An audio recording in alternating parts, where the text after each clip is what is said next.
በስመ አብ ወወልድ ወመንፈስ ቅዱስ አሐዱ አምላክ አሜን።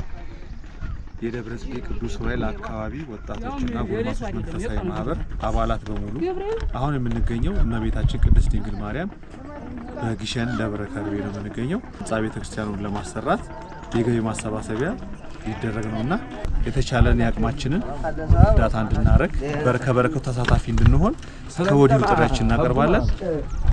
እንግዲህ ፕሮግራሙ ሲጀምር ላይቭ በተለያዩ በዩቲዩብ አካውንቶቻችን በአቡ ሰይፊን የዩቲዩብ ገጻችን በቲክቶክ ደግሞ የደብረ ጽጌ ቅዱስ ዑራኤል አካባቢ ወጣቶች መንፈሳዊ ማህበር የቲክቶክ አካውንት ሌላ ወጣቶች መንፈሳዊ ማህበር በሚለው የፌስቡክ አካውንት ላይ ሼር እናደርግላችኋለን። ሁላችሁ ከበረከቱ እንድትሳተፉ ጥሪያችንን እናቀርባለን።